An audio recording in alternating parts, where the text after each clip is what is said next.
Bismillahirrahmanirrahim. Assalamualaikum warahmatullahi wabarakatuh. Alhamdulillahilladzi hadana lil Islam wa manna 'alaina bih wa akhrajana fi khairi ummatin wa nas'aluhu at-taufiqa lima yuhibbu wa yarda wal hifdha mimma yakrahu wa yasqat. Wa nusalli wa nusallimu ala habibina wa sayyidina Muhammad ibn Abdillah wa ala alihi wa ashabihi wa man tabi'ahum bi ihsanin ila yaumiddin. Amma ba'd. Ikhwan wa akhwat,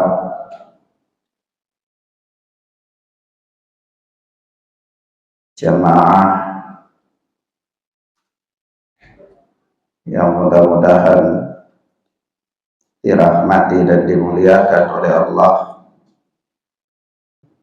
Subhanahu wa ta'ala. Pertama-tama kita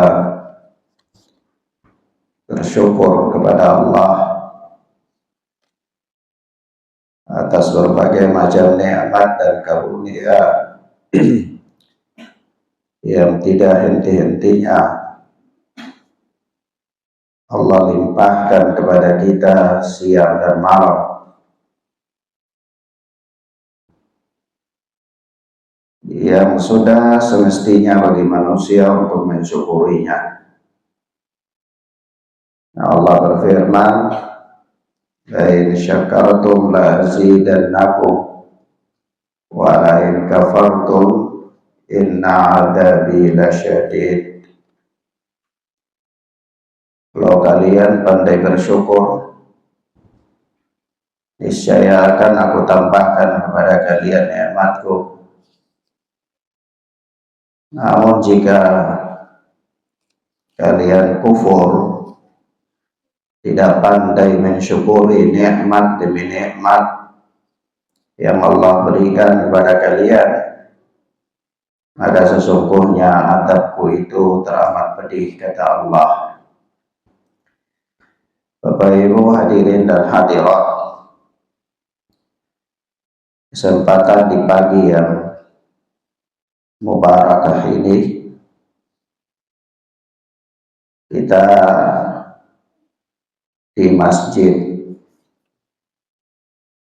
apa namanya, Babus Salam, Baitus Salam. Di masjid Baitus Salam ini kita mengkaji perkara penting. Salah satu kewajiban di antara sekian kewajiban kifayah. Jadi ini perdana ya di masjid ini, yaitu tentang tata cara pengurusan jenazah. Permasalahan yang kita setiap harinya berhadapan dengannya, siang, malam,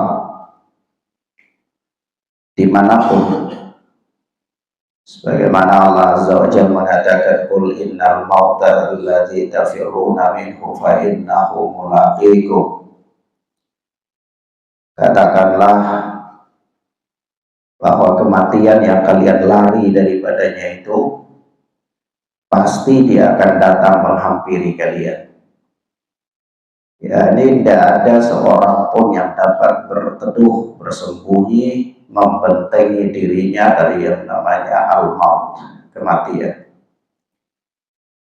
Maka kalau bicara tentang kematian, maka ada kewajiban-kewajiban orang hidup terhadap orang yang mati itu. yaitu kewajiban yang berkaitan dengan mengurus jenazah. Telah dimaklumi, mengurus jenazah itu hukumnya adalah fardu kifayah, yakni kewajiban yang diembankan kepada seluruh kaum muslimin. Jika sebahagiannya telah melakukannya, maka gugur kewajiban itu dari sebagian yang lain. Dan alhamdulillah pada pagi hari ini buku yang kita pakai sebagai panduan itu saya dikasih oleh panitia, buku saku. Saya melihat sangat praktis dan ringkas sekali.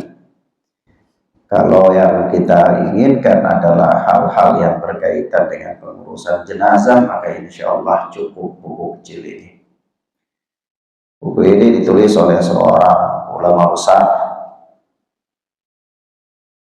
di abad ini yang sudah meninggal, Syekh Abdullah bin Abdurrahman Al-Jibril. Buku yang memuat tentang 4 perkara besar yang menjadi topik pembahasannya. Yang pertama yaitu hal-hal yang berkaitan dengan memandikan jenazah. Yang kedua berkaitan dengan mengkafani. Yang ketiga berkaitan dengan mensolati jenazah. Dan yang keempat adalah berkaitan dengan menguburkan jenazah. Hadirin dan hadirat, sudah sepantasnya, sudah selayaknya bagi seorang muslim dan muslimah untuk mempersiapkan dirinya menghadapi yang namanya kematian itu. Karena itu Rasulullah SAW mengatakan kepada kita, akthiru min dzikri hadinil ladza.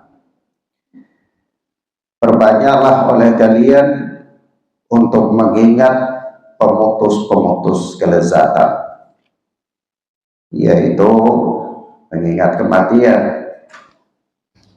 Karena kalau seorang hamba dia mengingat kematian, maka dia akan mempersiapkan dirinya semaksimal mungkin untuk menghadapi kematian itu.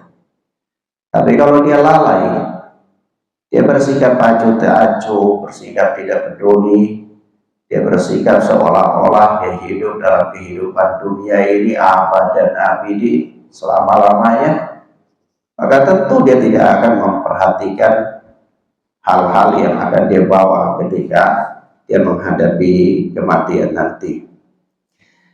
Maka dari itu ini perkara yang harus diperhatikan.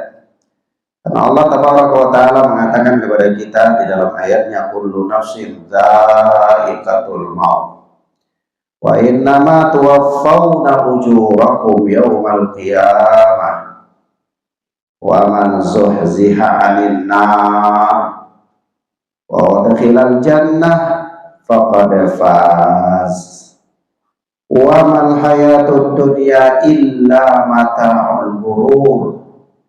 Kata Allah, setiap yang bernyawa itu pasti akan merasakan mati. Wa innama tuwaffawna ujurakum yawmal qiyamah, dan hanya kepada Allah lah pada hari kiamat itu Allah akan memberikan pahala kalian secara sempurna. Allah akan membalas. Wa man zuhziha 'anil nar wa udkhilal jannah faqad faz. Dan barang siapa yang Allah hindarkan dia, jauhkan dia dari neraka, lalu Allah masukkan dia ke dalam surga, maka sungguh dia telah memperoleh kemenangan. Wa mal hayatud dunya illa mata'ul ghurur. Dan kata Allah, tidaklah kehidupan dunia itu melainkan kesenangan yang memperdaya. Maka sadar atau tidak sadar, setiap hamba Dia harus yakin dengan seyakin-yakinnya bahwa dia tidak kekal dalam kehidupan dunia. Cepat atau lambat dia akan berangkat pergi meninggalkan dunia ini. Dia akan meninggalkan dunia ini dalam keadaan sudah punya persiapan atau belum punya persiapan. Di rumahnya, apakah di tempat kerjanya, atau bahkan mungkin dia meninggalkan dunia ini di tengah jalan, ketika sama sekali dia tidak punya apa-apa untuk hal tersebut. Meski demikian adanya, Rasulullah SAW pernah menasihatkan kita dalam menghadapi kehidupan dunia. Kita harus banyak-banyak mempersiapkan diri menghadapi kematian, namun tidak boleh bagi kita untuk menghayal-hayal meminta supaya secepatnya meninggal. Apapun sebabnya, ya barangkali karena sakit yang terlalu berat, atau bisa jadi karena kita mengalami problem kehidupan yang begitu dahsyat sehingga kita merasa tidak sanggup menghadapi dan menjalaninya, lalu kita meminta untuk dimatikan oleh Allah Azza wa Jalla. Yang demikian ini dilarang. Rasulullah sallallahu alaihi wasallam mengatakan kepada kita, la yatamannayanna ahadukumul maut lidurrin nazala bih, fa in kana labudda mutamanniyan falyaqul Allahumma ahyini maka natil hayatu khairan li wa tawaffani idza kanatil wafatu khairan li. Tidak boleh atau janganlah sekali-kali salah seorang dari kalian itu meminta untuk mati. Ya Allah, penderitaan ini berat, matikan saya saja. Ini tidak boleh, karena beban kehidupan yang dihadapi olehnya. Tapi kalau seandainya begitu berat beban kehidupan yang dia hadapi sehingga rasanya itu tidak boleh tidak, kecuali dia menginginkan kematian, maka hendaklah dia berdoa, Allahumma ahyini, ya Allah, hidupkanlah aku, maka natil hayatu khairan li, selama kehidupan itu adalah baik bagiku. Wa tawaffani idza kanatil wafatu khairan li, dan wafatkanlah aku, matikanlah aku jika sekiranya kematian itu adalah baik bagiku. Benar-benar dia pasrah kepada Allah, dia serahkan semuanya kepada Allah Jalla wa ala, hidupnya atau mati. Dia berdoa, ya Allah, hidupkanlah aku jika sekiranya kehidupan itu baik bagiku. Dia serahkan pilihannya kepada Allah. Dan ya Allah, matikanlah aku jika sekiranya kematian itu adalah baik bagiku. Ini menunjukkan bahwa dia itu benar-benar memasrahkan kehidupannya kepada Allah Tabaraka wa Ta'ala. Nah, baik. Kemudian ikhwan fiddin azani Allah wa iyyakum, ada beberapa hal yang perlu diperhatikan atau dilakukan oleh seorang muslim yang menghadapi saudaranya atau tetangganya dari kalangan kaum muslimin yang meninggal. Artinya adab-adab yang harus dilakukan bagi orang hidup ketika dia berhadapan dengan sang mayit. Ketika dia berhadapan dengan sang mayit. Di buku ini di halaman 4 sampai halaman 6 diterangkan secara ringkas oleh Syekh. Yaitu yang pertama, jika seorang muslim dia meninggal, maka orang-orang yang ada di sekitarnya atau yang menyaksikannya itu melakukan beberapa perkara. Yang pertama, memejamkan atau menutup kedua matanya. Ya, kadang-kadang ada orang itu dia meninggal tapi matanya terbelalak, ya. Nah, kalau dia datang di seorang mayit, atau dia menghadiri, dia bertakziah, ketemu jenazah, dan jenazah itu matanya terbelalak, maka hendaklah dia pejamkan matanya. Kata Rasulullah sallallahu alaihi wasallam, "Inna ruha idza qubita tabi'ahul basar." Sesungguhnya roh itu apabila dicabut, itu pandangan mata mengikuti arahnya. Jadi roh manusia itu dicabut meninggalkan jasadnya. Itu dari mana? Dari kakinya apa dari pusatnya? Hah? Nah ini idza ruha idza qubita tabi'ahul basar. Apabila roh itu dicabut, maka pandangan mata mengikuti dari kepala. Roh dikeluarkan dari apa? Ulun kepala manusia, ditarik, dibawa oleh malaikat. Maka ketika mencabut itu keras, sakit, sampai kita lihat ya, Rasulullah Sallallahu Alaihi Wasallam itu ketika meninggal itu sampai berkeringat dahi beliau karena menahan rasa sakitnya ketika apa? Roh itu dicabut oleh malaikat. Maka pandangan mata mengikuti sampai tercabutlah, terlepaslah roh itu dari jasad manusia. Maka umumnya jenazah itu kalau meninggal matanya terbuka, terbelalak. Jadi ditutupi. Bagaimana menutupinya? Itu kembali kepada masing-masing, itu masalah teknis, ya, dengan cara yang paling gampang dan paling mudah. Kalau diusap sudah cukup bisa tertutupi, ya itu sudah mencukupi. Ini perkara yang paling pertama.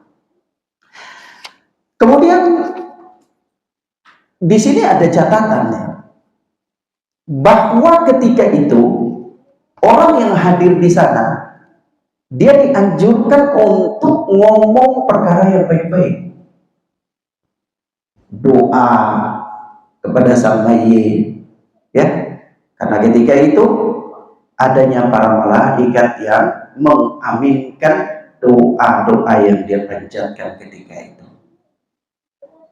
Doa meminta kebaikan kepada Allah atas sang mayit, ya, jangan datang di tempat jenazah, justru datang ke sana itu yang kita omongin gibah, ya, fitnah, ya, dan seterusnya.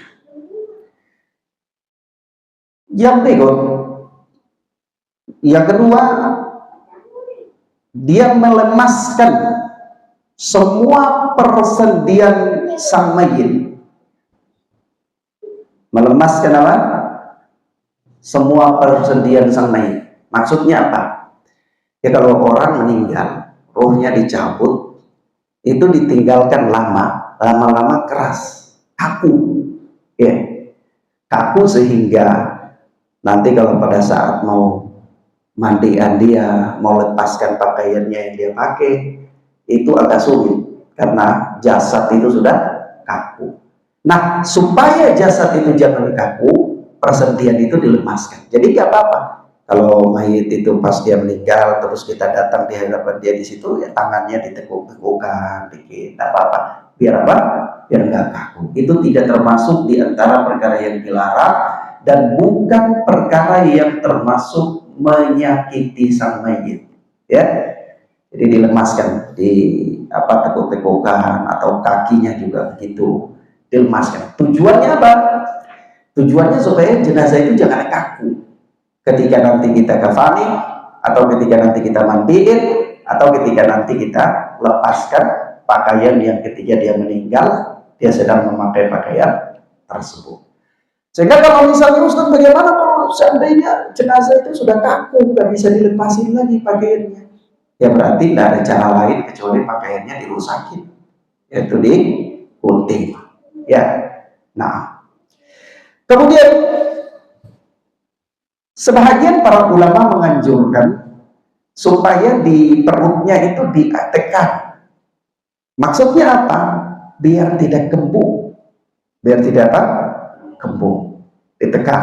Bahkan ada yang menganjurkan supaya ditaruh sesuatu yang agak apa? Bisa menahan perut itu. Kalau diletakkan benda, ya jangan benda yang terlalu berat, tidak boleh menyakiti jenazah. Nah, ini kembali kepada kondisi sang jenazah yang orang hidup itu bisa mengkira-kirakan, ya. Nah, itu yang berkaitan dengan melemaskan persediaan apa? Sang mayit. Yang ketiga, dia menyelimuti jenazah dengan kain yang menutupi seluruh tubuhnya.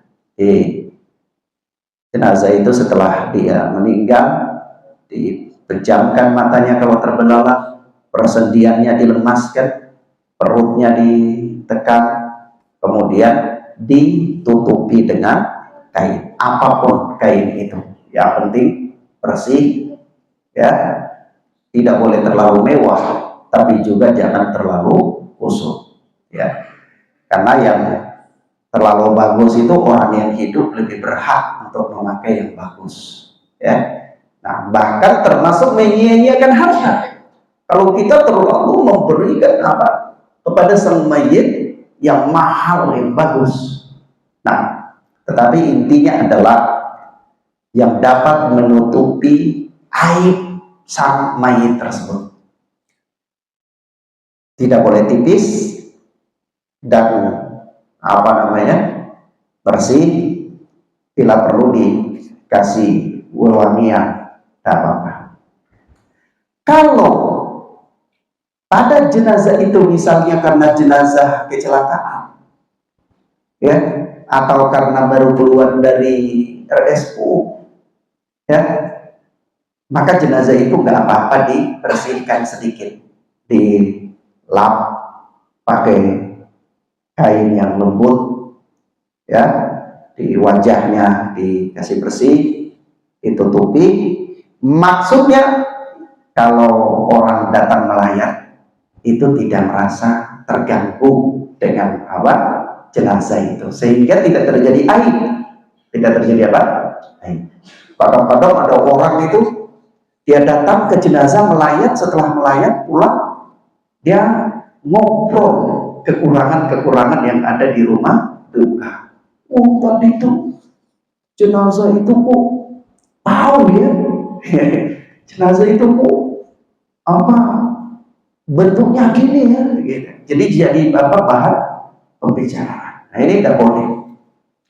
Maka sebagai ahli waris, keluarga, itulah perkara-perkara yang harus dia siapkan sebelum orang datang apa melayat itu sang mayit. Aisyah radhiyallahu taala anha berkata, anna Rasulullah sallallahu alaihi wasallam hina tufiya sujjina bi burdin hibarah. Adalah Rasulullah sallallahu alaihi wasallam ketika beliau wafat, itu tubuh beliau ditutupi dengan kain bergaris. Jadi termasuk apa namanya? Kain yang ada nilainya di zaman itu, ya. Nah, ini perkara ketiga. Perkara keempat, jangan menunda-nunda untuk mengurus jenazah, yaitu bersegera mengurus jenazahnya. Ada orang meninggal di apa? Di luar negeri, atau meninggal di sini tapi anaknya lagi di luar negeri. Gak usah tunggu dulu, tunggu anaknya, ya. Anaknya datang nggak bisa lagi hidupin orang tuanya. Anaknya datang kalau cuma mau sumbang air mata juga, untuk apa? Kecuali yang kita tunggu adalah orang-orang yang memang mereka mau mengurus jenazah tersebut, ya. Jenazah itu nggak bisa diurus kecuali oleh mereka. Kita tunggu. Kenapa? Ya karena jenazah itu harus cepat segera diselesaikan urusannya. Kalau jenazah itu orang yang baik, maka dengan bersegeranya kita mengurus jenazahnya, maka itu artinya kita cepat menyampaikan dia pada kebaikan yang hendak dia sampai padanya. Tapi kalau jenazah itu adalah orang yang buruk, maka dengan segera mengurusnya, itu berarti kita bersegera meletakkan beban dari pundak-pundak kita yang hidup. Ya, maka jenazah itu jangan dibiarkan lama-lama, ditunggu ada keluarganya dari mana. Ya, karena Rasulullah SAW mengatakan asri'u bil janazah, segeralah kalian dalam mengurus jenazah. Bersegera dalam mengurus jenazah tentu kalau malam hari ya dia tunggu sampai siang. Tidak boleh menguburkan jenazah di malam hari kecuali darurah, terpaksa untuk itu. Kalau nggak terpaksa, ini termasuk perkara yang diringankan, yaitu boleh menunggu sampai siang. Tapi kalau sekedar menunggu yang tidak ada urusan syar'i, ini perkara yang tidak dibenarkan dalam pandangan syariat. Lebih cepat diurus jenazah itu lebih baik. Kita bersegera menyampaikan dia pada kebaikan-kebaikannya, atau kita segera menurunkan beban dari pundak-pundak kita. Ya. Nah, kemudian yang berikut, menguburkan jenazah di tempat dia meninggal. Maksudnya begini, ini berkaitan dengan hukum memindahkan jenazah. Ustadz, saya punya orang tua meninggal di Jakarta, tapi saya mau bawa pulang ke Lombok saja misalnya, atau bawa pulang ke Ambon. Ini perkara yang tidak dianjurkan. Membawa jenazah dari tempat dia meninggal ke tempat lain, itu kalau tidak dibutuhkan secara syar'i, itu perkara yang tidak dibenarkan. Kenapa? Karena telah berlaku ketetapan Allah bahwa tidak ada seorang pun yang tahu di bumi mana dia meninggal. Jadi kalau seseorang itu ditakdirkan oleh Allah akan meninggal di suatu tempat, maka Allah pasti akan membuat orang itu sampai di situ, lalu dia meninggal. Jadi ada pada kenyataannya ya, ada orang nggak pernah keluar kampung, atau nggak pernah keluar dari Jakarta sejak dari kecil sampai besar. Tapi ada satu kepentingan terpaksa dia harus pergi ke suatu kampung, pergi di sana, meninggal di sana. Padahal orangnya dari kecil nggak pernah keluar kampung. Nah, ini kenapa? Karena memang itulah bumi yang Allah pilih sebagai tempat orang itu wafat. Sebagai tempat orang itu wafat. Jadi kalau orang itu wafat di Jakarta, ya sudah urus di Jakarta. Di Bekasi ya di Bekasi. Di Lombok ya di Lombok. Di Bali ya di Bali. Di Ambon ya di Ambon. Memindahkan jenazah dengan tujuan-tujuan yang tidak mendesak, itu perkara yang terlarang dalam agama. Kenapa? Pertama, seolah-olah dia menentang pilihan Allah, bahwa Allah telah memilih orang itu wafat di situ, lalu dia pindahin, seolah-olah dia menentang pilihan Allah. Yang kedua, otomatis dia akan membuat jenazah itu berlarut-larut, tunggu lama. Yang ketiga, dia akan membuat jenazah itu jasadnya rusak, dipindahkan dari suatu tempat ke tempat yang lain, diangkat, diturunin lagi ya. Nah, yang ketiga, dia menahan beban yang ada di pundaknya. Tunggu selama jenazah itu belum diurus, beban itu masih ada di pundaknya. Jadi dia berlama-lama dalam apa? Memikul beban yang ada di pundaknya. Yang keempat, dia menghalangi jenazah itu dari mendapatkan kebaikan-kebaikan yang segera dia dapatkan, jika sekiranya dia memang orang yang mendapatkan kebaikan. Nah, maka dari situlah kalau kita lihat dalam buku-buku fikih, itu ada larangan memindahkan jenazah dari suatu tempat ke tempat yang lain, kecuali darurat.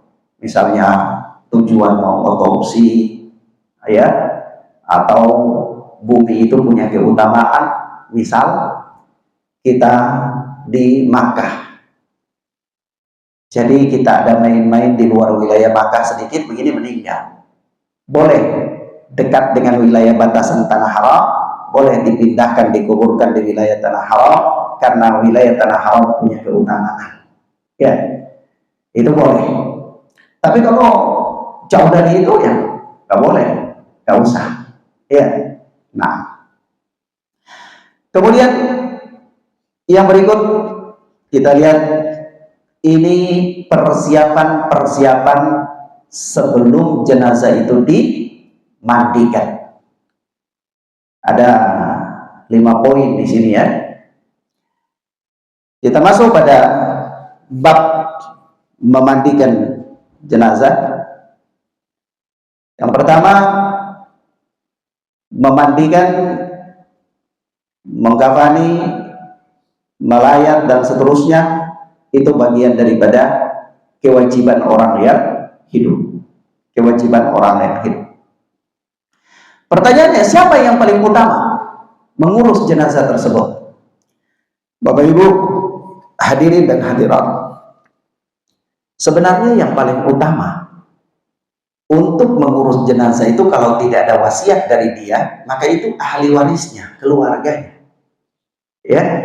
Tapi kita ini kadang-kadang kan, sekarang kaum muslimin ini malas dia ya, nggak mau belajar agama, jadi apa-apa ya udahlah urusan ustadz aja, urusan pak imam aja, ya.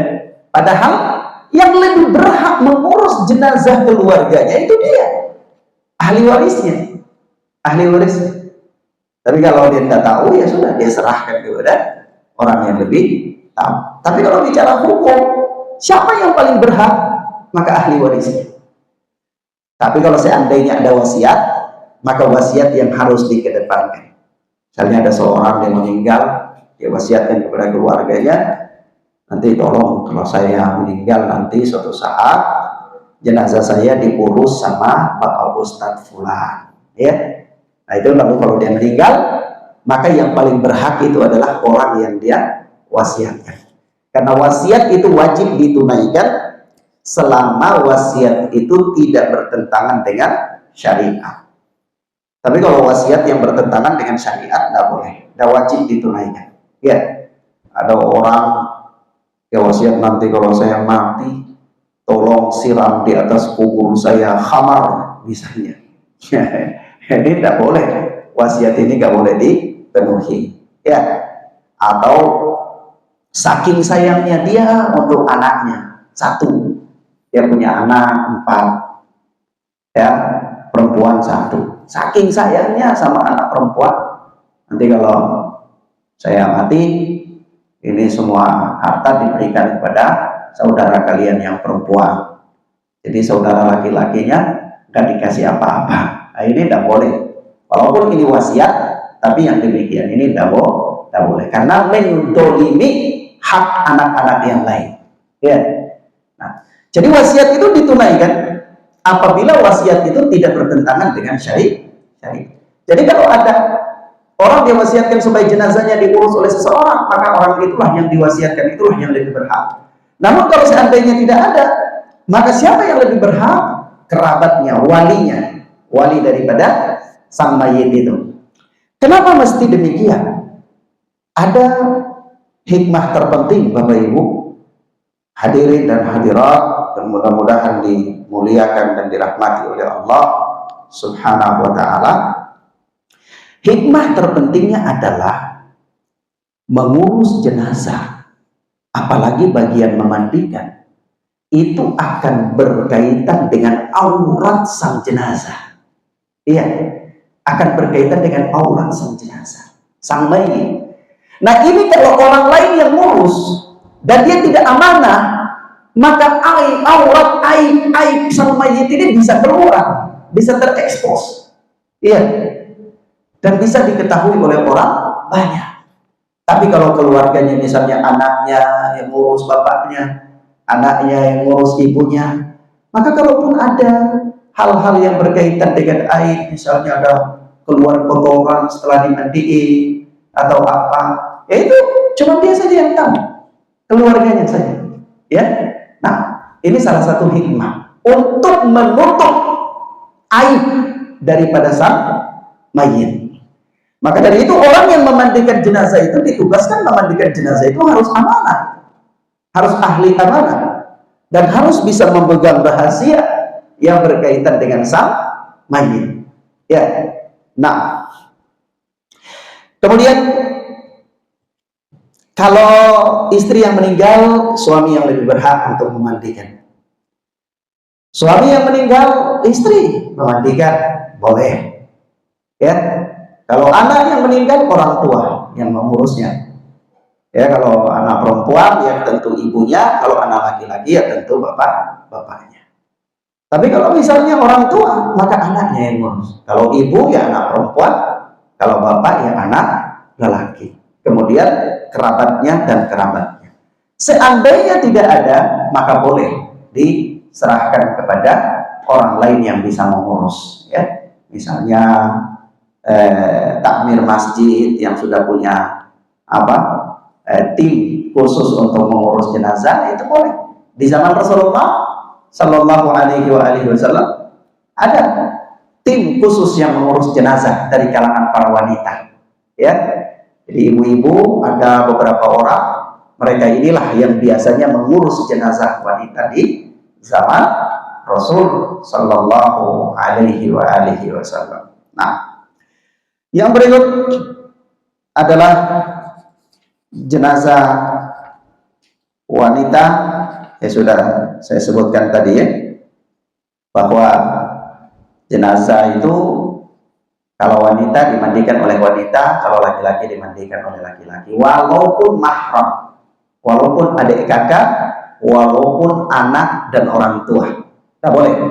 Tak boleh anak laki-laki yang sudah dewasa memandikan ibunya, tak boleh. Atau anak perempuan yang sudah dewasa memandikan ayahnya, tak boleh. Kecuali suami istri, budak, atau anak yang masih belum balik, anak yang masih kecil. Anak perempuan yang masih kecil boleh dimandikan oleh lelaki, anak perempuan, anak laki-laki yang masih kecil boleh dimandikan oleh wanita yang dewasa. Kalau sudah balik, tidak boleh. Kecuali suami istri dan budak. Suami istri boleh. Suami istri boleh. Maka Masya Allah ya, kalau ada seorang suami yang dia belajar tata cara memandikan jenazah, kemudian istrinya juga dia belajar, ya, kemudian salah seorang di antara mereka misalnya duluan ya meninggal, ya boleh salah satu dari keduanya yang mengurusnya. Nah, kemudian yang berikut, tidak ada kewajiban memandikan jenazah bagi orang kafir. Ya, tidak ada kewajiban mengurus jenazah, memandikan jenazah bagi seorang yang kafir, termasuk mengkafani, ya, tidak ada kewajiban bagi mereka. Kemudian di sini ada beberapa hal penting yang perlu saya sampaikan, catatan, bahwa sebelum jenazah itu mau dimandikan, itu harus dipastikan benar-benar dia itu telah meninggal. Nah, kadang-kadang ada orang pingsan lama. Saya di Ambon ya, dulu tahun-tahun 90-an itu ada orang yang beritanya sudah meninggal. Orang sudah meninggal, wah sudah keluarga semua sudah ini lagi duduk lama di rumah duka. Tiba-tiba jenazahnya bangun, kabur orang-orang di situ semuanya. Ternyata dia itu bukan meninggal, tapi pingsan. Ya memang ada orang yang pingsan dalam posisi tertentu lama. Kalau kita sekarang nanti bahasanya kita kadang-kadang bilang mati suri. Ya, tidak ada orang itu mati 2 kali, tidak ada. Mati itu sekali aja. Jadi itu apa Ustadz? Ya itu pingsan tidak menyadarkan diri dalam waktu yang lama. Ya. Maka dari itu Al-Imam Asy-Syafi'i rahimahullah di dalam Al-Qum mengatakan kepada kita bahwa sebelum jenazah itu dimandikan, pastikan dulu bahwa sang mayat itu telah wafat, bukan pingsan. Bukan apa? Pingsan. Nah, baik. Dan repot juga ya, kalau sudah kafan lagi pikul pas bangun. Repot juga. Ya. Nah, baik. Kemudian yang poin ke-8 di buku itu, sebelum memandikan jenazah disunahkan menutup aurat jenazah dengan kain, kemudian melepaskan pakaiannya serta menutupinya dari pandangan manusia. Nah, ini mulai bertahap mengarah ke arah hendak memandikan. Bagaimana memandikan jenazah?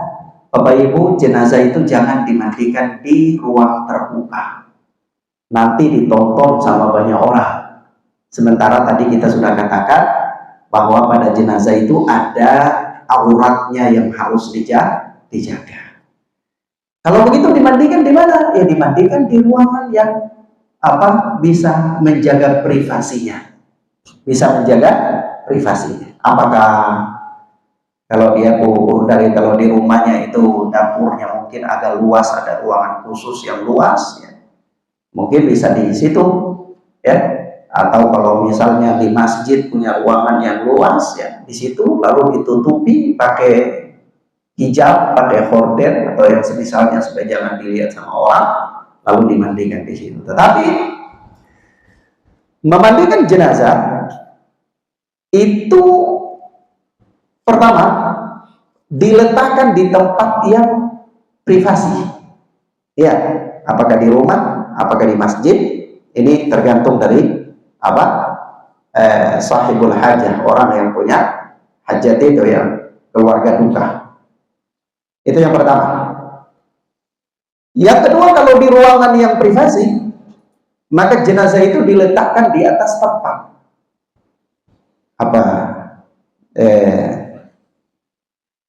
kalau sekarang ya sudah lebih bagus lagi ya, bisa bikin tempat memandikan sendiri ya, yang atau meja ya, meja kayak gini agak besar sedikit, lebar. Maksudnya apa? Maksudnya supaya jenazah itu kalau dimandikan enak. Misalnya di balik nanti kita sebutkan tata cara mandi itu enak. Kemudian seandainya ketika memandikan jenazah itu ada keluar kotoran, maaf saja, maka najis itu tidak terkena orang yang memandikan. Ya, kalau kita di kampung-kampung, di Ampung sana, di kampung, maaf saja itu orang masih budaya. Jadi memandikan jenazah itu di pangku, ya. Jadi kadang-kadang, wah apalagi kalau orang sudah sakit lama ya, baru meninggal, itu orang yang selesai memandikan jenazah, wah dia harus mandi dulu, karena kelepotan sudah sama berbagai macam kotoran, najis dan lain-lain. Ya, maka ini tidak boleh. Orang yang hidup harus menjaga dirinya dari najis, dari kotoran. Maka diletakkan di tempat yang nyaman dan baik bagi sang mayit maupun bagi orang yang memandikan. Maka dari itu yang baiknya di mana? Ya di meja atau di tempat khusus yang sudah dibuat tinggi, yang bisa berdiri, bisa memandikan enak. Ya, letakkan di situ. Masih dengan pakaiannya semua. Tutup, buka pakaian-pakaiannya, ditutup dulu. Mana ini? Bagaimana nih? Mau coba di sini praktekkan dulu sebentar sebelum nanti kita ke situ. Boleh ya? Ya. Coba anggaplah satu kain, di sini ada seorang. Nah, tolong dibuka. Nah, ya, coba tolong satu orang di sini.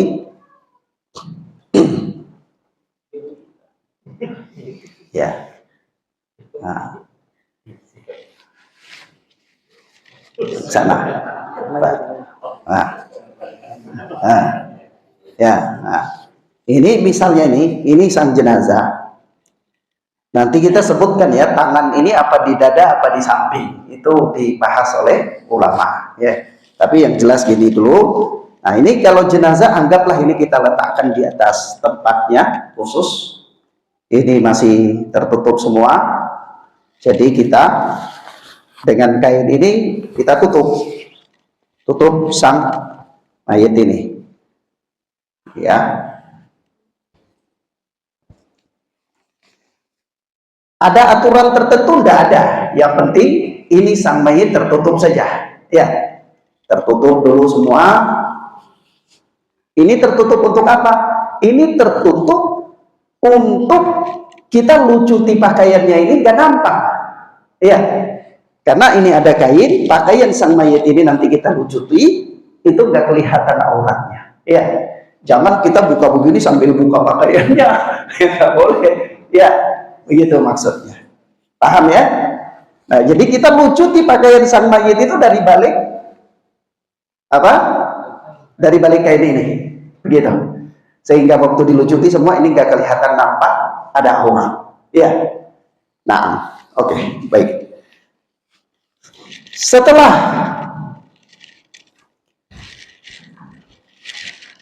kita tutup dia seperti itu, lucuti pakaiannya, maka kita mau memandikan. Ya, sebelum memandikan, perhatikan dulu. Barangkali waktu diangkat-angkat tadi ada kotoran yang keluar, ya, dibersihkan dulu, siram, dibersihkan. Setelah dibersihkan itu, jenazah itu boleh ditekuk sedikit. Ditekuk sedikit itu maksudnya apa? Maksudnya supaya kalau ada kotoran yang mau keluar itu keluar.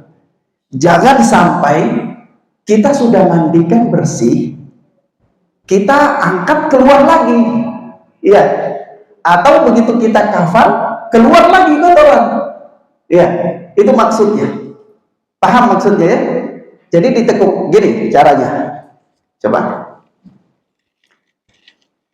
Ya. Nah, ini karena maksud meja itu supaya kita punya kekuatan ya. Kita punya. Nah, ini jadi di sini mayat ini kita angkat, nah ini kita tekuk sedikit ya. Nggak harus sampai gini juga nggak apa-apa, gini juga nggak apa-apa. Yang penting bisa apa? Bisa dikeluarkan sedikit. Sampai kita pastikan bersih. Ya. Supaya apa Bapak Ibu? Supaya sang mayat ini jangan kita mandikan berulang-ulang. Karena kalau kita mandikan keluar kotoran, mandikan keluar kotoran, itu kalau kebanyakan kulit mayat itu bisa rusak. Kulit mayat bisa apa? Bisa rusak. Jadi kita bersihkan dulu kayak gitu. Kita pastikan sudah bersih, baru kita mulai memandikan. Iya. Memandikan jenazah hal-hal yang kita siapkan. Air, daun bidara, kalau nggak ada boleh pakai sabun. Daun bidara itu bisa dengan cara yang paling praktis, dihancurkan lalu ditaruh di dalam air yang nanti kita pakai untuk memandikan, untuk siram ya. Baik, sebelum kita memandikan mayit, itu mayit setelah dipastikan bersih dari tadi najis, sang mayit diwudukan sebagaimana wudu untuk sholat ya. Jadi basuh tangannya ya, basuh wajahnya ya, lengannya, kakinya, sudah wudu sebagaimana wudu untuk sholat. Jadi nggak ada perbedaan, wudu sebagaimana wudu untuk apa? Sholat. Setelah wudu baru mulai memandikan. Catatan yang perlu saya kasih catatan adalah ketika kita bergerak membersihkan mayit ya, katakanlah mengistinjakan sang mayit, ya, atau melepaskan pakaiannya tadi itu, jangan bersentuhan langsung kulit tangan kita dengan tubuh mayat. Jadi kita pakai sarung tangan atau pakai kasar, ya, semacam sapu tangan, apa yang bisa kita pakai untuk bersihkan itu, ya. Nah, dengan itulah kita mulai memandikan sang mayit. Di dalam beberapa hal yang berkaitan dengan memandikan sang mayit itu adalah, pertama, sebelum praktek saya kasih teorinya dulu ya. Pertama, sang mayit dimandikan dengan jumlah yang ganjil. 3. Kalau merasa belum cukup karena mungkin ada kotoran keluar atau yang lain, boleh 5. Kalau ada lagi karena saking berat ya mungkin 7. Tidak boleh terlalu banyak, karena itu tadi nanti jenazah rusak. Ya, baik. Itu pertama, berkaitan dengan memandikan jenazah. Yang kedua, jenazah itu dimandikan dari sisi kanan. Dimandikan dari sisi apa? Kanan. Gimana nih? Kanan. Ya. Misalnya nih, coba. Sini ya. Jadi, nah ini kanan ya. Nah, jadi ini kanan. Kita mandikan. Jadi ada yang siram, ya. Kita membersihkan dari sini, kanan ini, sampai ke kaki sana. Semua ini bagian tengkuknya semua. Terus kita miringkan. Nah, miringkan ini bagian ini sampai di belahan pahanya semua sampai ke sana. Balik itu belum 1 kali ya. Kiri kayak gitu juga. Paham ya? Kiri kayak gitu juga. Ini sambil kita gosok-gosok nggak apa-apa, asal jangan terlalu kasar ya, yang lembut. Sudah kita miringkan. Ini ya, ini kita bersihkan lagi sampai ke sana. Sudah, ini terhitung 1 kali. Ini terhitung apa? 1 kali. Lakukan seperti itu sampai 3 kali. Jumlah ganjil. Jadi saya anggap ya 3 kali itu insya Allah sudah cukup ya, sudah cukup. Kecuali ada jenazah yang mungkin di luar dari keumuman ya, kecelakaan ya, sudah lama sakit ya, itu memang ada diperlakukan khusus ya. Kalau sudah selesai seperti itu, maka dikafankan. Sebelum dikafankan, kalau mayit itu, jenazah itu adalah jenazah perempuan, ya mungkin nanti jamaah bertanya, Ustaz, apakah ada perbedaan memandikan jenazah perempuan dan jenazah laki-laki? Jawabnya tidak ada, sama saja ya, sama saja. Ustaz, jenazah yang kemarin itu punya gigi emas. Ya, ini gimana ini sang jenazah? Giginya kalau bisa dilepas ya dilepas. Tapi kalau nggak bisa, misalnya melepaskannya itu bisa merusak tubuh mayit, jangan dilepas. Karena mematahkan satu tulang mayit itu sama dengan mematahkan dia waktu hidup, ya, tidak boleh, jangan.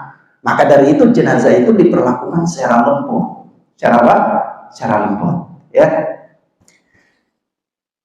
Lalu kalau mau mengkafani mayit, sebelum mengkafani itu mayit, kalau mayit perempuan, maka rambutnya panjang pada umumnya, maka rambut panjang itu dikepang. Jadi 3. Bagaimana caranya? Di sini 1,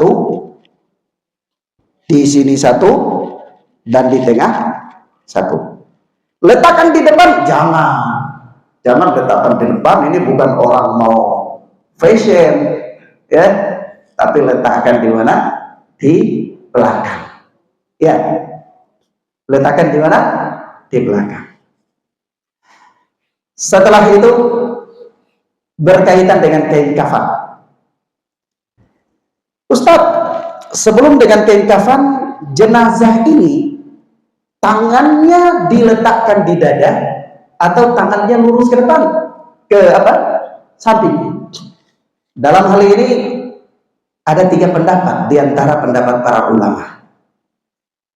Pendapat yang pertama mengatakan dia di dada. Pendapat ini dipegang oleh sebagian madhab Syafi'i, sebagian madhab Hambali. Pendapat yang kedua mengatakan tidak ada nas, jadi letakkan di samping. Pendapat yang ketiga mengatakan perkara ini luas, di samping boleh, di dada juga boleh. Inilah yang difatwakan oleh Lajnah Daimah. Ini yang difatwakan oleh Lajnah Daimah. Kalau Anda bertanya kepada saya, Ustaz, mana yang harus kita lakukan? Maka jawaban saya adalah tergantung dari kondisi masyarakat setempat. Ya, kalau kondisi masyarakat setempat misalnya meletakkan di dada, ya sudah, jangan bikin yang aneh-aneh. Nanti jadi fitnah. Nanti jadi apa? Jadi fitnah. Nanti dibilang, oh, agama apa ini? Agama baru lagi. Ya. Nah, tapi kalau kondisi masyarakat setempat lurus ke samping kiri kanan, ya sudah, lurus ke samping kiri kanan. Karena hal itu tidak ada nas yang mengatakan harus bagaimana. Ya. Nah, paham ya? Baik. Fungsi yang tadi merenggangkan jenazah itu supaya seandainya kita mau meletakkan dia di dada, maka gampang. Karena dia lemas. Tapi kalau di kampung-kampung kita belum tahu ilmu, kita pikir harus di dada, jenazahnya sudah kaku, kita keras, bisa apa? Bisa patah itu tulangnya, gara-gara untuk mau apa? Letakkan di dada. Ya. Nah, baik. Berikut tentang jumlah kafan. Berapa jumlah kafan? Asalnya jumlah kafan itu 3 lembar. Asalnya jumlah kafan itu ada 3 lembar. Namun kemudian diterangkan oleh Al-Imam Ibnu Qudamah di dalam Al-Mughni dan yang lainnya, ada sebahagian ulama mengkhususkan wanita. Kata mereka, kalau wanita semasa hidup saja dia perlu tertutup auratnya, maka begitu juga dia mati dia perlu tertutup auratnya. Maka ada yang mengatakan bahwa wanita itu dari 5 kafan, 5 lembar apa? Kafan. Tapi asalnya 3 lembar kafan. Seandainya wanita dikafankan dengan 3 lembar kafan, maka cukup. Apa? Cukup. Namun seandainya dengan 5 kafan juga cukup. Kalau lelaki dengan 3 kafan. Ustadz, kalau begitu kafan wanita itu kalau 5 lembar itu apa-apa saja? Diterangkan oleh para ulama di dalam buku-buku fikih bahwa seandainya kita mau mengkafani wanita dengan 5 lembar kafan, maka yang terhitung 1 itu adalah baju panjangnya. Apa ya? Gamis ya, daster ya, gitu ya, panjang. Itu 1. Dari bawah sarung 2. Yang ketiga dia apa? Jilbabnya. 3 baru pakai kafan dari luar sebanyak 2 lapis. Seandainya kita mau menggunakan 5 lapis kafan untuk wanita. Ini permasalahan fikih. Sebagian ulama mengatakan yang demikian boleh. Seperti Al-Allamah Shalih Fauzan hafizahullah, beliau juga memfatwakan yang demikian. Tapi kalau misalnya jamaah mencukupkan untuk mengkafani dengan 3 lembar kain kafan, itu sudah cukup. Itu sudah apa? Sudah cukup. Lelaki dengan 3 lembar, wanita dengan 3 lembar. Bagaimana cara meletakkan kain kafan itu? Cara meletakkan kain kafan itu masalah teknis ya. Tidak ada aturan hukum seperti wudhu harus dari kanan ya, atau misalnya tawaf harus 7 kali putaran ya. Itu tidak ada aturan khusus. Itu masalah teknis saja. Bagaimana yang paling bagus, paling menutupi dan tidak lepas. Jangan sampai kita sudah kafan, begitu diangkat kafannya terlepas ya. Nah, itu kembali kepada masalah teknis. Kalau umumnya yang biasa dilakukan yaitu dikasih 1 lembar apa di bagian bawah di alas dulu, kemudian taruh apa jenazah, baru 1 lagi dari samping sini, 1 lagi dari samping, ditutupin semua jadi 3. Tapi kalau kafan itu dia besar bisa mencukupi semua, ya sudah lapis 3, tutupin semuanya ya. Itu tidak ada apa aturan khusus dalam hal tersebut ya. Nah, bagaimana mengikat sang mayit itu, ikat kafannya? Ikat seperti pocong atau ikat yang kayak gimana? Ikat kafan itu tidak ada aturan khusus ya. Yang paling terpenting ikat supaya jenazah itu ketika dibawa dia tidak lepas, tidak terkoyak, dan nanti ketika diletakkan di kubur itu tali-tali ikatannya itu mudah dilepaskan.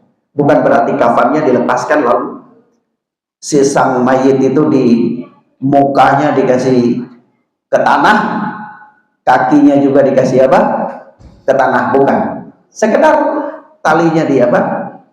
Lepaskan saja tanpa harus dibuka kafannya. Baik, itu nanti kita jelaskan di apa poin yang ketiga, yaitu poin apa?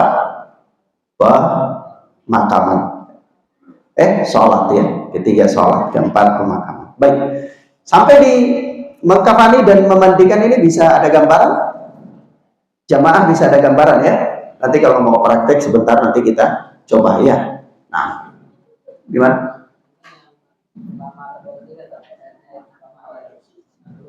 Oh, belum dijelaskan airnya. Oh ya. Jadi yang berkaitan dengan memandikan jenazah itu, airnya yang pertama itu menggunakan daun bidara atau sabun ya.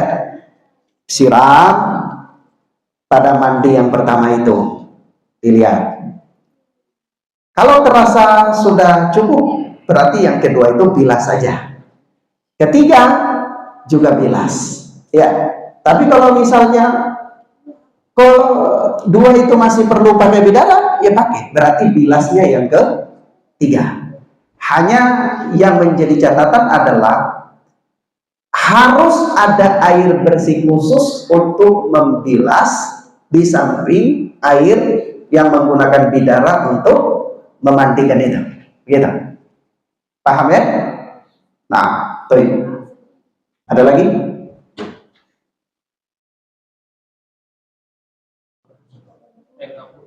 Oh, air kapur baru sama. Nanti itu bisa dipakai di apa?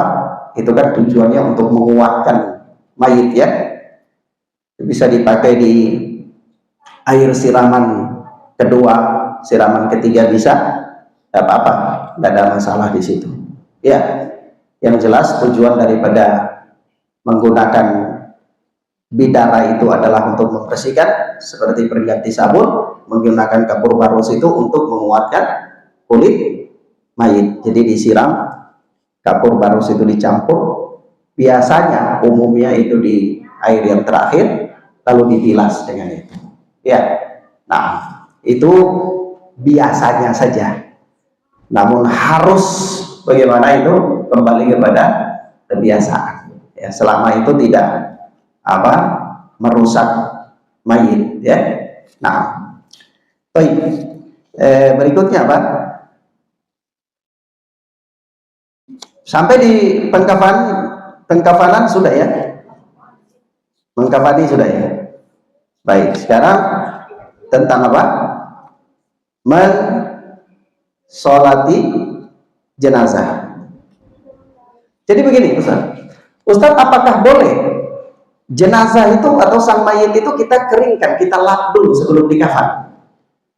Ya kan, misalnya dimandikan masih basah-basah langsung dikafan, maka jawabnya ya dikeringkan, ya dikasih handuk, ya pakai kain yang lembut, ya kain yang lembut. Setelah dimandikan, di apa, angkat untuk mau dikafani itu, ya kita keringkan tubuh mayit itu dengan kain yang lembut, ya supaya sudah kering, baru kita kafani sang mayit dalam keadaan kering.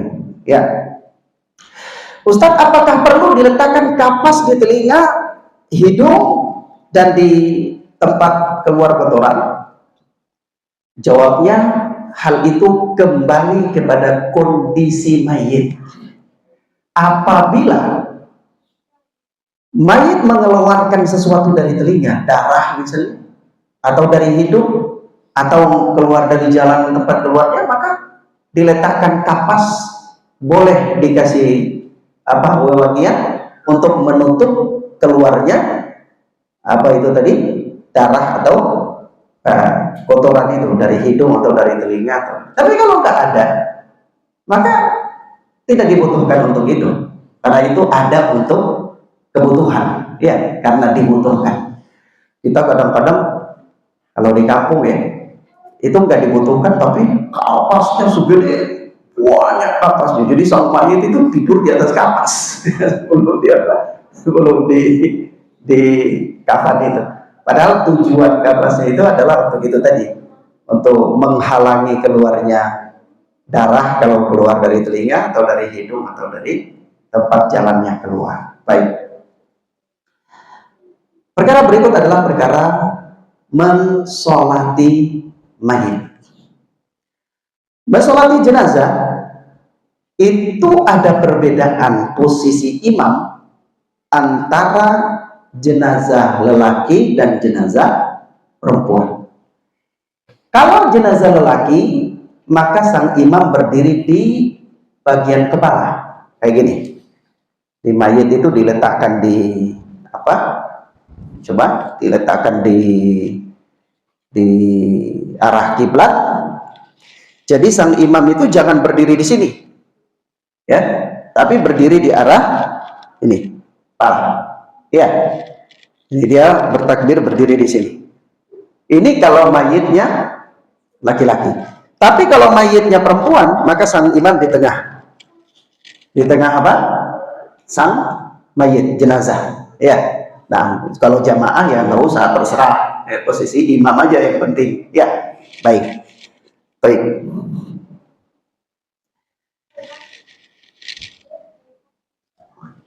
Takbir di dalam sholat jenazah itu ada beberapa riwayat, tapi tidak perlu saya jelaskan. Yang saya jelaskan adalah riwayat yang umum dan yang berlaku di negara kita, di Malaysia, di Indonesia, yaitu takbir untuk sholat jenazah itu ada empat kali.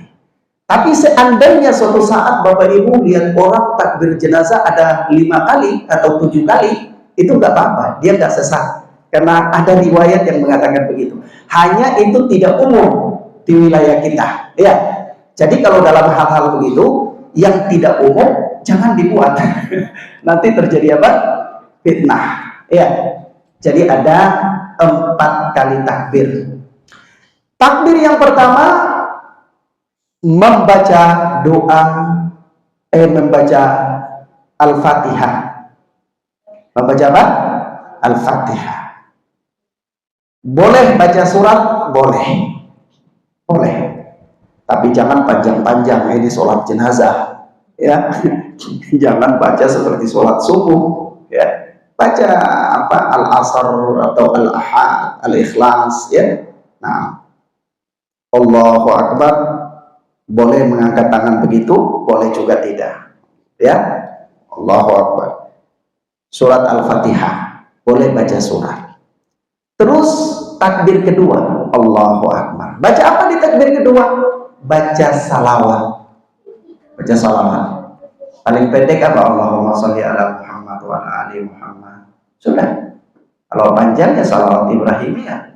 Allahumma sholli ala Muhammad wa ala ali Muhammad kama shallaita ala Ibrahim wa ala ali Ibrahim innaka Hamidum Majid. Allahumma barik ala Muhammad wa ala ali Muhammad kama barakta ala Ibrahim wa ala ali Ibrahim innaka Hamidum Majid. Ya. Takbir ketiga. Oke. Yang ketiga. Takbir ketiga, Allahu Akbar, doa. Doa apa? Ya doanya ada banyak. Bapak Ibu bisa lihat di buku situ. Kalau nggak bisa hafal doa yang panjang-panjang ya doa yang pendek-pendek saja. Ya. Doa yang pendek-pendek yang dihafalkan ya. Jangan yang panjang-panjang kalau nggak bisa. Kemudian takbir keempat. Takbir keempat boleh berdoa dengan ikhlas sebelum salam atau setelah takbir juga langsung salam, nggak apa-apa. Tapi kalau mau berdoa lagi, nggak apa-apa. Doa lagi dengan ikhlas, ya, berdoa kepada Allah tentang kebaikan-kebaikan sang jenazah. Ya. Dari sholat ini kita berpindah ke bagian yang keempat, yaitu apa? Menguburkan sang mayit. Menguburkan sang mayit itu mayit di kuburan itu dimasukkan dari arah kakinya. Dari arah mana? Kakinya. Misalnya ini arah kaki ya, berarti masukkan dari sana. Ya, masukkan jenazah dari sana, dari arah kaki. Jenazah diletakkan di kuburan itu dibaringkan di atas tubuh kanannya, miring. Dia miring apa? Miring kanan. Begitu diletakkan ke lahat. Kalau keumuman kita di Indonesia itu lahat ya. Kalau di padang pasir itu syaqqah. Karena nggak bisa gali lahat, gali gugur pasir. Jadi galinya tuh ke bawah. Nanti ditutupi sama papan, ya udah tutup ya, syaqqah. Tapi kalau di kita ini kondisi tanahnya memungkinkan, jadi yang lebih utama itu lahat, gali di samping ya, di samping.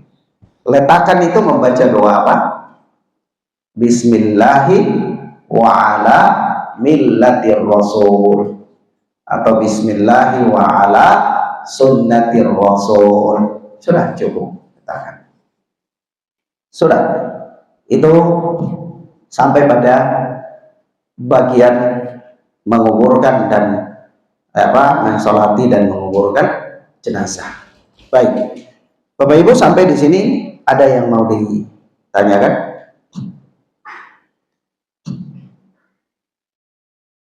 Kalau ibu-ibu kurang jelas bisa nanti tanya di ada di atas wanita. Oh, ya. Jadi bisa yang sudah biasa mengurus bisa membimbing.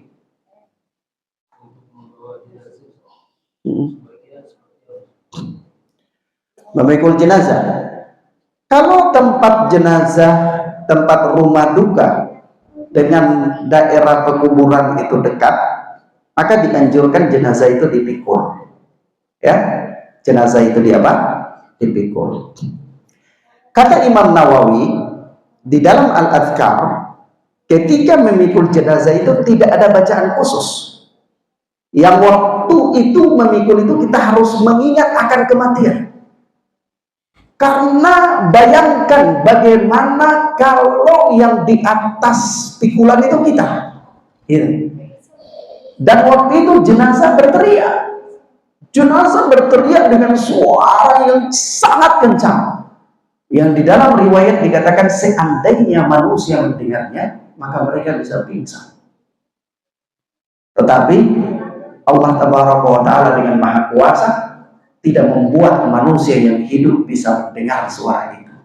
ya. Tapi hewan-hewan mendengar teriakan suara sang mayit ketika dipikul di bawah dia kuburan itu, ya. Nah, tapi kalau tempatnya jauh dari rumah duka, pemakaman makbarah kuburan itu jauh dari rumah duka, maka tidak ada masalah kalau dibawa dengan kendaraan, ya, dibawa dengan ambulans atau yang semisalnya.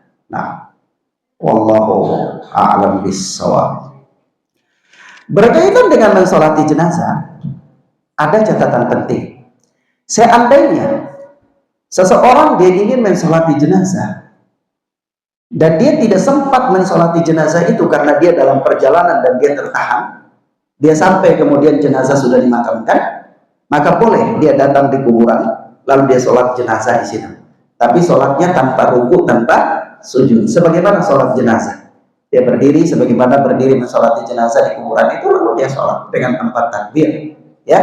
Nah, dan perkara ini boleh dilakukan oleh siapa saja dengan syarat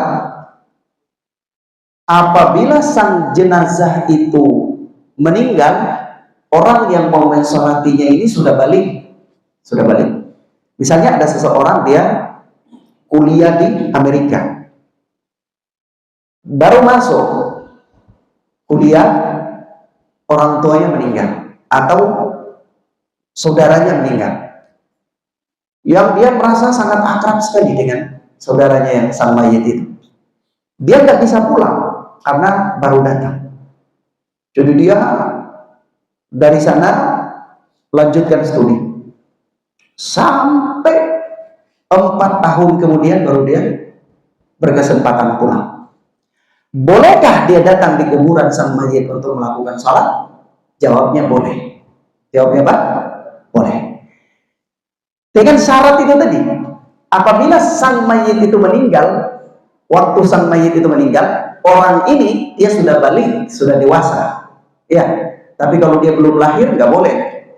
Saya mau sholat di kuburan, di kubur buyut saya. Nggak boleh, dulu buyutmu meninggal, kau masih ada dalam alam gaib, ya kan? Nggak boleh, gitu. Paham ya? Saya mau sholat di jenazah untuk kakek saya di kuburan kakek saya, tapi dulu kakek saya meninggal, saya masih bayi. Nggak bisa, nggak bisa. Tapi kalau misalnya dulu meninggal, Anda sudah balik, sudah dewasa, maka boleh. Ya, maka yang demikian itu apa? Boleh. Nah, baik. Sampai di sini ada yang masih mau ditanyakan? Ya.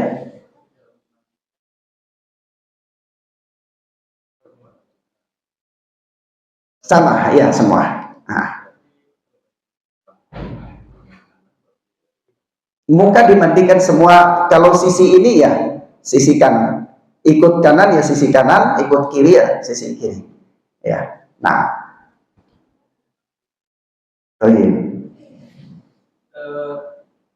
pada saat mayit sedang di rumah duka, posisi mayit sebaiknya seperti apa, Pak? Oh ya. Nah, karena saya punya pengalaman itu jadi ribut, harus posisinya seperti ke arah kiblat, ya. Arah rumahnya tidak memungkinkan, ya. Jadi ribut di. Nah, baik. Ada sebahagian orang-orang soleh di zaman dulu menganggap bahwa kalau menghadap ke arah kiblat itu baik. Tapi sebahagian mengatakan tidak perlu. Sebab itu di dalam perkara ini tidak ada nas. Tidak ada nas tentang keutamaan mayit itu dihadapkan ke arah mana, nggak ada. Jadi ini kembali kepada hajat dan kebutuhan setempat. Kalau memungkinkan, ya maka juga dianggap baik saja. Kalau nggak memungkinkan, maka jangan dipaksakan, karena tidak ada nas yang menunjukkan bahwa itu adalah punya keutamaan, ya. Nah, wallahu a'lam bishawab. Ada lagi ya? Ya.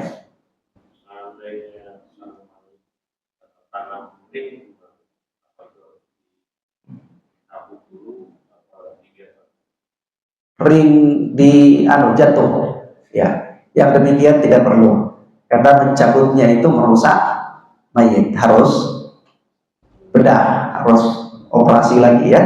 Nah, itu tidak perlu, itu termasuk perkara yang tidak harus dilepas dari sang mayit. Nah, wallahu a'lam. Mayit itu ketika meninggal tidak boleh dibedah kecuali untuk kebutuhan darurat. Kenapa? Karena itu dianggap merusak jasad sang mayit. Kebutuhan darurat itu apa? Ya, kepentingan hukum. Misalnya dicurigai ini di aniaya, atau ada indikasi mungkin diracuni sehingga perlu diotopsi, dikeluarkan, diotopsi untuk kepentingan itu, boleh. Yang demikian boleh.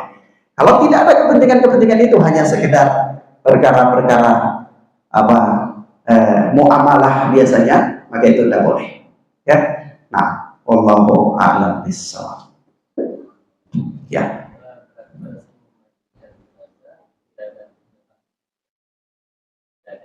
pada saat memandikan jenazah, iya, dada, iya, iya, nah, baik, ya, ada lagi.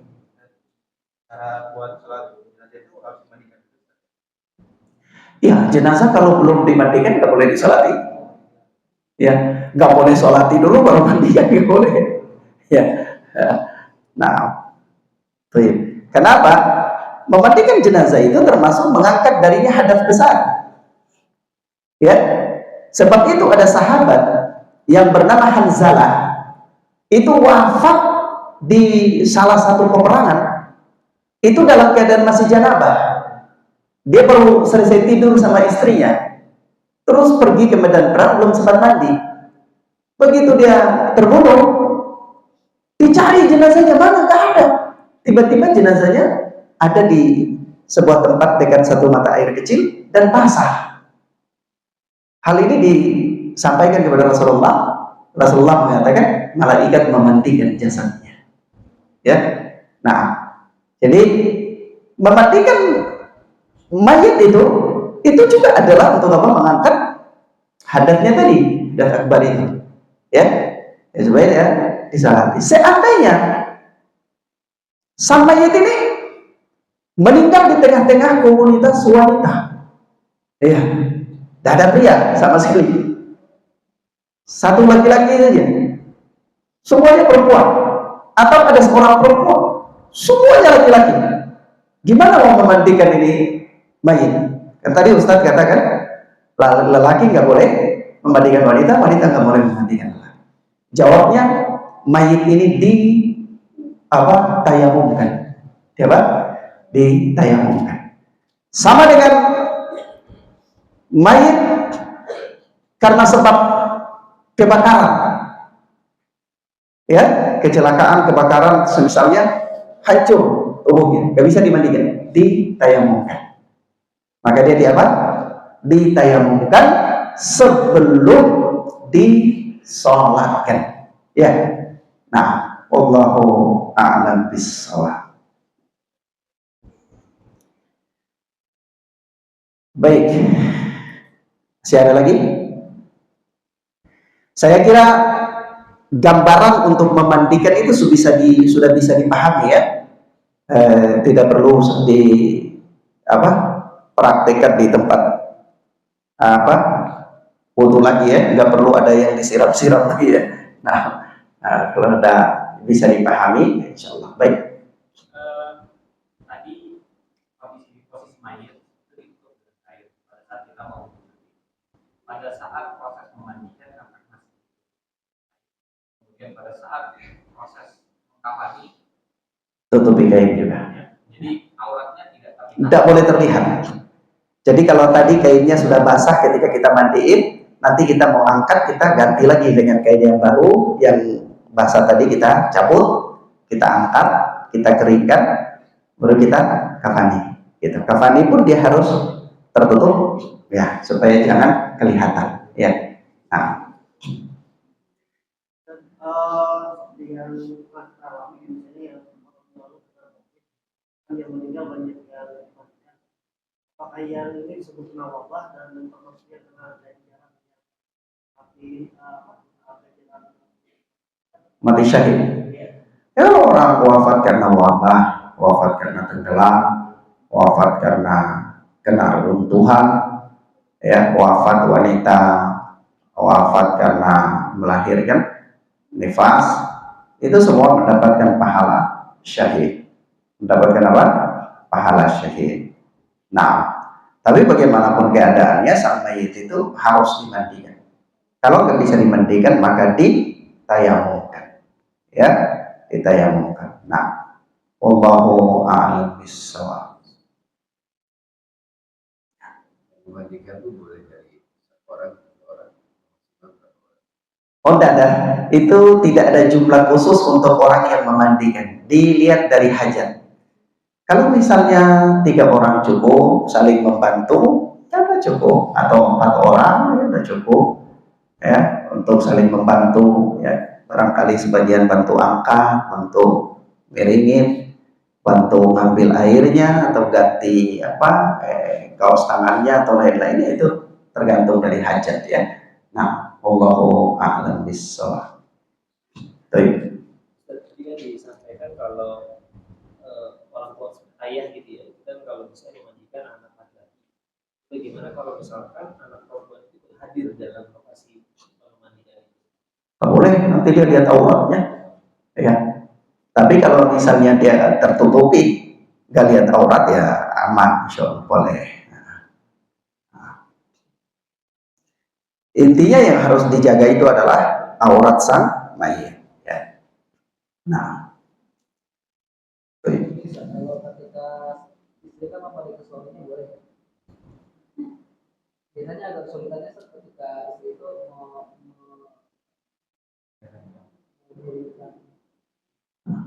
bukan iya. jenazah suaminya kan. Kan bakal itu. Nah, Itu kan nanti butuh yang nolong. Nah, yang nolong itu berarti dari siapa nih? kalau dia punya anak-anak wanita, ya anak-anak wanita.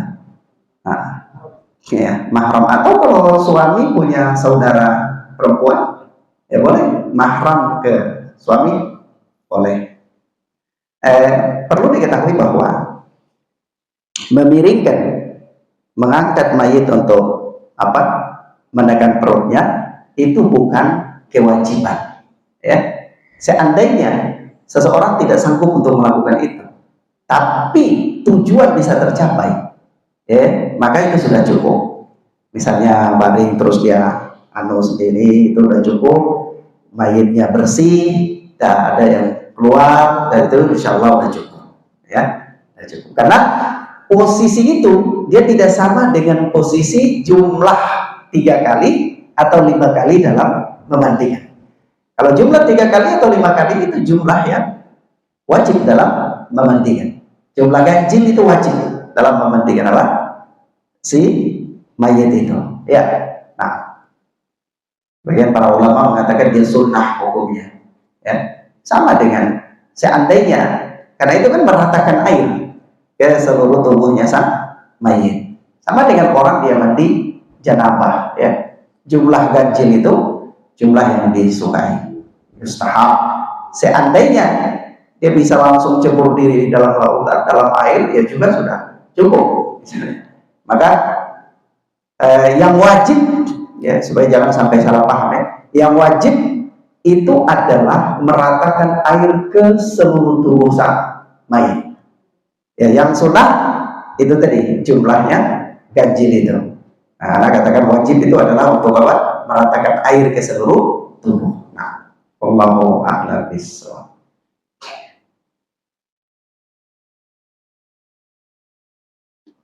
Oh iya, masih ada lagi? Dalam proses penguburan itu apakah bagian wajah harus dibuka? Tidak harus. Tapi tali ikatan apa? Mayit itu dilepas. Makanya waktu kafan kan ada tali-tali yang diikat untuk menjaga jangan kafan itu dia terkoyak, ya. ikatannya itu harus dengan tipe ikatan simpul yang bisa gampang dilepas gitu.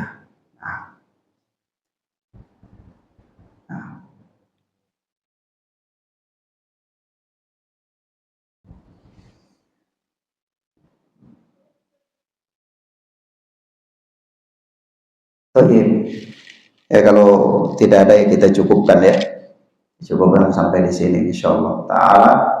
Mudah-mudahan bermanfaat bagi kita dan apa yang kita lakukan ini jadi saksi atas amal-amal kebaikan kita di sisi Allah Subhanahu wa taala kelak. Wassallallahu ala nabiyina Muhammad wa ala alihi wasallam. Subhanakallahumma wa bihamdika asyhadu an la ilaha illa anta astaghfiruka wa atubu ilaik. Wassalamualaikum warahmatullahi wabarakatuh.